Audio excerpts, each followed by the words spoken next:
70 80 हज़ार की लीड से जीत रहे थे। हमने उनको हरवाया है और उनके ऊपर जाली मोहरें लगा के सबको हरवाया। कमिश्नर साहब, जब जाली मोहरें लग रही थी उस वक्त आपने किसी से कहा कि ये सब कुछ हो रहा है, गलत हो रहा है, इसको रोका जाए? देखिए, मैं ये सारी इस गलतकारी की जिम्मेदारी अपने ऊपर ले रहा हूँ और साथ आपको बता रहा हूँ कि जो चीफ इलेक्शन कमिश्नर है, जो चीफ जस्टिस है, वो भी इस काम में पूरे शरीक। किसके कहने में सब कुछ होता रहा?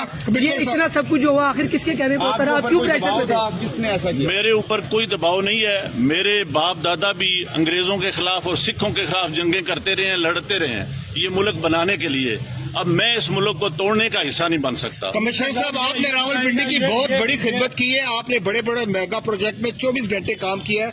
ये बताइएगा कि आपको कमिश्नर चीफ इलेक्शन कमीशन दबाव में ला रहा था कि ये करें सारे काम, लोग जीतों को आपने हराया, आपको नींद कैसे आती रही? किस तरह आपका जमीर जाग गया? देखिए, मैंने रावलपिंडी के लिए 16 घंटे काम किया है। मैंने यहाँ रिंग रोड बनाया है, ददोचा डैम बनाया है, होली फैमिली हॉस्पिटल बनाया है, जिमखाना बनाया है, मैंने लारी अड्डे बनाए हैं, मजदूरों के लिए सेंटर बनाए हैं, मंशियात के अड्डे सेंटर बनाए हैं। सब कुछ मैं अपने मुल्क की बेहतरी के लिए करता रहूं, लेकिन आखिर पे मैंने जो इस मुल्क के पेट में छुरा घूमता है, मुझे वो सोने नहीं देता। मैं ये सुकून की मौत बर्बाद करता हूँ।